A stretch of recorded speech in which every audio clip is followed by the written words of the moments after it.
Hello, fellow Dragon Ball fighters. When it comes to gaming, I am Strider0. So, originally, this video was part of a longer top 5 Dragon Ball guest fighters video, but I decided it would be better to just get rid of the clickbaity element of surprise. Who'd you pick? Show me what you got! Kind of thing, and just get right to the characters. Make each video just a bit more bite sized.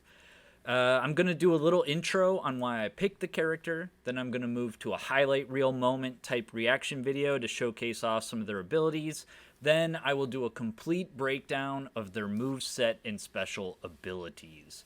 So if you like this video, there's a button for that.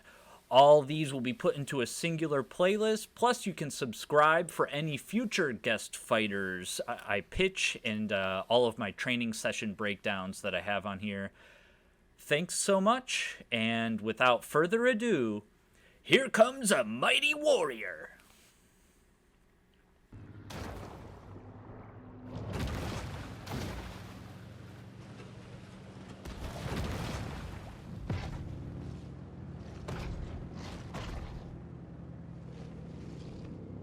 Who's your favorite character? Who's your favorite character? Number 4. Whoosh. Gwenpool. Alright, so why Gwenpool then? Well, first the meta-ness. I know that Deadpool is very popular because of the Ryan Reynolds movies, which are funny, and Deadpool is a very meme-y character. Every time I see cosplaying GIFs or videos, the cosplayers are just... they're all so great.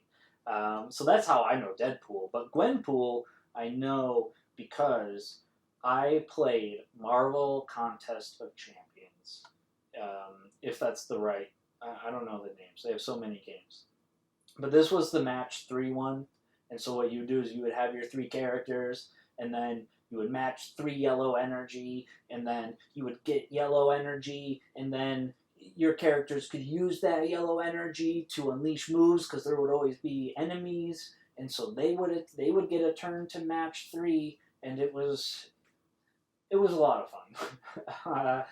I primarily work overnight shifts, so it's a great game to play on overnight shifts, and I eventually hit the paywall, which I knew going in, right? Like, either you have to invest an insane amount of time, an inhumanly amount of time to get the higher tier characters, or you can pay. And I wasn't about to pay, so that was that. But when I was playing, they had one of those special event things going on, as they do to keep people who do play engaged. And it was the Gwenpool event. So that's how I know Gwenpool, is from playing an app game at the right time. And so yeah, so I don't have any video or anything to show you guys. I'm just going to go right into the move list. I didn't want to look up anything on Gwenpool, because what if I'm wrong? What if she isn't like what my imagination thinks she is? So here we go. Gwenpool. As I mentioned, I have created infallible special things for each character to do. Completely lovable things, like Gwenpool can dash off stage. So it addresses the meta-ness of reaching the end of the stage and then leaving the game.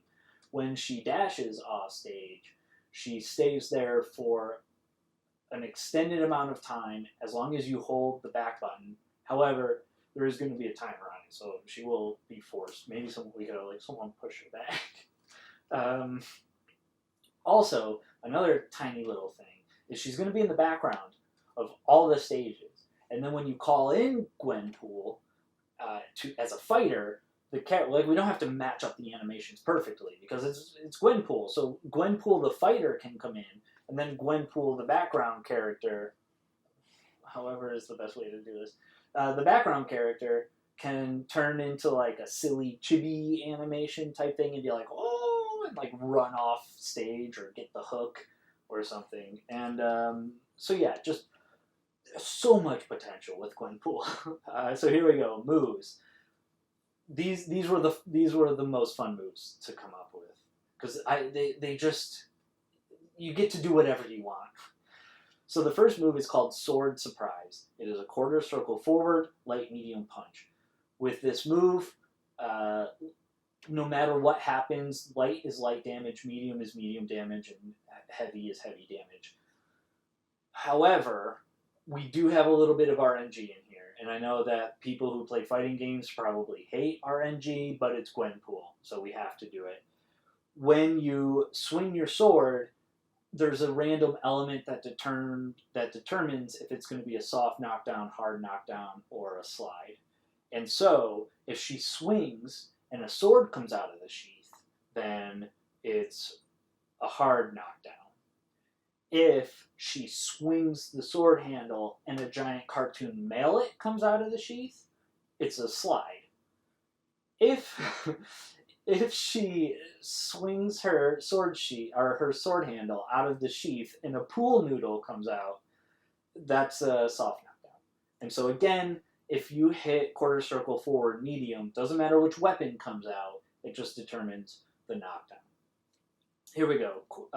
We're going to have a move called panel jump. That's quarter circle back and one of the buttons, and then that's going to teleport you behind the enemy. So kind of like Yamcha's Wolf-Fanged Fist one where he teleports behind, or I think Piccolo has one, or other characters have where they move around.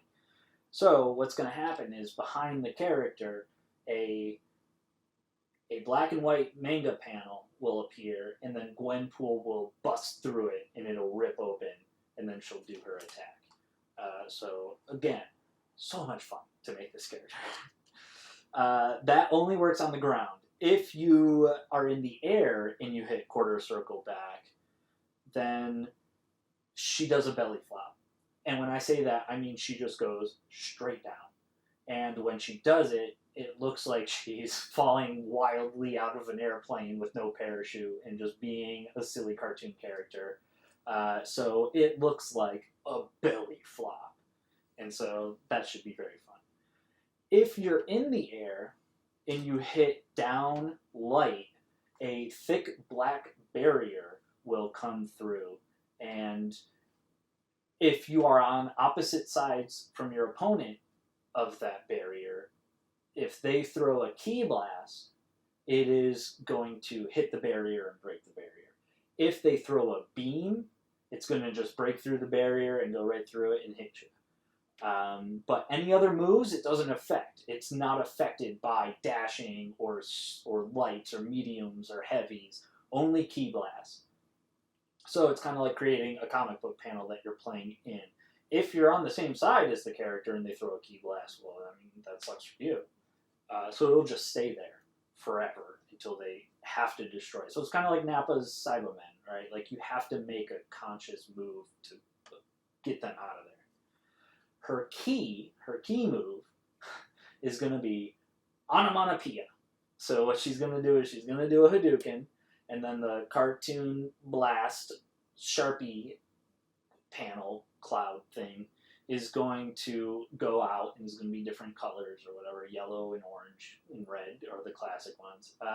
And it's going to say pow, bam, kablooey, zap. And so that's going to be pretty fun. And quarter circle forward key is going to be Uzis. I think she has Uzis, right? Double Uzis that she can pull out of thin air and just, and that's going to count as a beam. So these super moves were the most fun to make. Absolutely the most fun to make. If you do a level 1, it's called manga. And what she does is she throws a pile of comic books at the character. And it's probably going to have like a triangular effect. If the move is successful and it hits them, then we're going to have Gwenpool pull out a manga out of thin air, and then the camera's going to sort of swoop behind her over the shoulder, and then it's going to show the character making like a dashing punch move, right? And so, again, the animations will have to be custom for all of this, which I'm sure ArcSys was like, yeah, no, we can do that, no problem. Throw as many animations as you want in. And so the character is going to dash through the panel, through the manga, but because she has already seen it coming, she is going to easily do a whoop, a dodge, and then she's going to bonk them on the head. And it's just going to say bonk. And so that's going to be fun. She dodges, bonk. And so then we have a level 2. So much like Beerus's, the Beerus ball, he throws the big ball, and then he throws a little baby ball, and that explodes into the super duper explosion. So if you land a level 1 manga move, then you can do a level 2, which is spoilers. And spoilers is going to be the same animation, right? So, but once you bonk them on the head and they go down, Gwenpool is going to stay standing over them, and she's going to pull out a phone, and then behind her we'll see like a transparent, giant, floaty ghost transparent phone. And she's going to be typing on like a message board or something, and it's going to say like, so and so dies, and then a bunch of angry fans are going to chase her away. And so what is also cool about these moves is that if Gwenpool, let's say she's fighting Piccolo, Gwenpool lands the manga move, the Piccolo character is going to end up where she was, right? Even though her move is a forward projectile-y type move, the character will end up here. But if you do the level 2, if you do spoilers, she's going to run away from the crowd, and so I'm sure that will result in an interesting dynamic for people to take advantage of. Level 3. This is the best one that I came up with, hands down. It's called single player. And what she does is she throws a console at the character, and if it lands, the manga one is just like it's like a shorter one. But the console one is a full screen one. She throws the console. If it lands, the character we can make it like I guess we can't make it a Super Nintendo, but we can make it like an Atari or something, like an older system. And if she lands it, the character will turn into a giant old 80s or 90s TV and on a console, and then underneath will be the system, and then Gwenpool will sit down cross-legged and play the game, and then the game will explode, and the character will come flying out. Or the TV in the game will explode, the character comes flying out. Very cartoony, very meta. Gwenpool dashing off the stage, hanging out in the background. People are going to love her. People are going to love her. I love her.